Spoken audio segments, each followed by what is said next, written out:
Green Light by Matthew McConaughey. I would like to share with you the information that I learned from this book.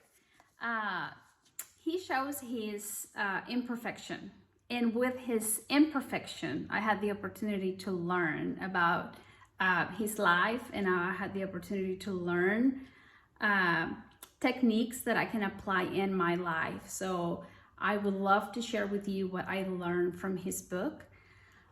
First of all, he talks about finding our identity. He says we must know who we are so we know where we're going. So I thought that was very, very powerful. He says that green lights are any accomplishments, any achievements, any circumstances that we are aware of growth. Any circumstances that we're aware of, okay, we made it. You know, it's like we learned something, we finished this stage of our life, or we survived this experience.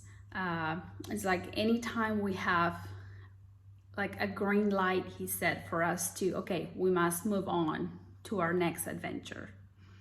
He also says that any green light or red light in our lives, anything that kind of stops us from where we're going, any experiences that come to our lives to like stop us for a little bit, he explains that they're kind of like learning experiences that will still guide us to get a green light ahead. So he also talks about how we should change our mindset from needing to wanting. That was like a big one for me. He says that needing something, just think of a baby, you know, like whenever they cry and they whine is because they want, you know, they want something. And kind of like on our adult age, it's like needing something, it kind of takes away from being present in whatever area of our lives we are. And we're like kind of kicking in the anxiety because we just need something really bad. And we're like, oh my goodness, you know, we just focus our energy in that needing moment or the needing season of our life, you know, that we're needing something and that's all we focus on, or we maybe whine about it. And he said that that's not the way you get a job in Hollywood. He said that for whenever he just came to Hollywood, that he was needing a job, and one of his angels, you know, told him, you better get out of here, because if they smell that you need it, you will never get it. He said, you must want it. So he explains to us that whenever we want something, first of all, our psychology changes because we want it. And our physiology changes as well. Our shoulders get back and we start to plan. You know, it's a different type of behavior between needing it and wanting it. So he says, if you want it, you're going to prepare for it. You're going to plan for it. You're going to learn about it so you know how to get your goal. So he recommends for us to learn to want things, you know, so we can kind of like, oh, this is what I want, and like work for it versus just needing it and developing an anxiety because we just need that. And we're kind of on that waiting season of our time, maybe just needing it.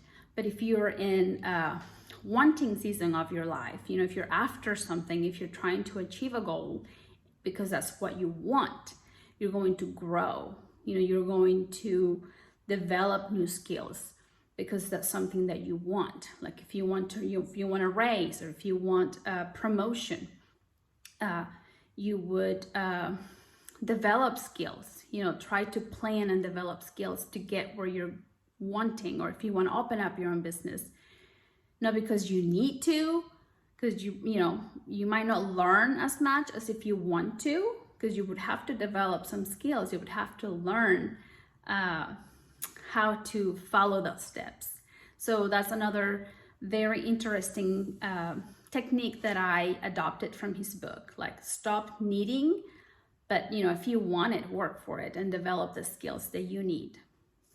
He also said a phrase that I really like. He said, stop impressing or trying to impress, but begin to be more involved.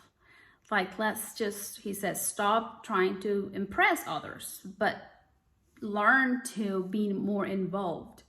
See how you can connect, see how you can help others around you versus just trying to impress them of, what you have, or what you're getting. He said impressing others won't guide you to a better life. He said, but if you learn to connect, and if you learn to kind of add value, kind of like guide others, or just give them a hand, he said it's just a better experience. He says that they're all out there craving a connection. We're all out here, he said, craving a connection. So he invites us in the book to learn to connect with others, even by a smile, or small actions in our community, anything that we can do, or with our family, to connect better than to impress. So that's another learning technique that I got from the book. And finally, I learned that you have to write your goals. He explains a story about him writing his goals right before he went to Hollywood. He was young, so he I think there were like 10 goals. I think he shares them on the book. He wrote like 10 goals. And by the time he was writing this book, which the book came out last October, he had already done most of his goals. I believe it's back in 1992, whenever he wrote the goals. And by, 2020, he had already done most of them. So it is really important to write our goals. That's another learning moment that I got from the book. I hope you enjoy the little communication time that I had with you today. The book, there's some language in the book. Like I said, he shared his imperfection, and I just learned that with his imperfection, I was able to learn. So we don't really have to be perfect to allow others to learn from us, or just to share information, or to share our experiences. So there is some language in the book. So if you're an adult, just be aware that there's language in case you allow your teenager read it. But anyways, have a great day. Blessings to you all, and I hope to see you soon. Bye-bye.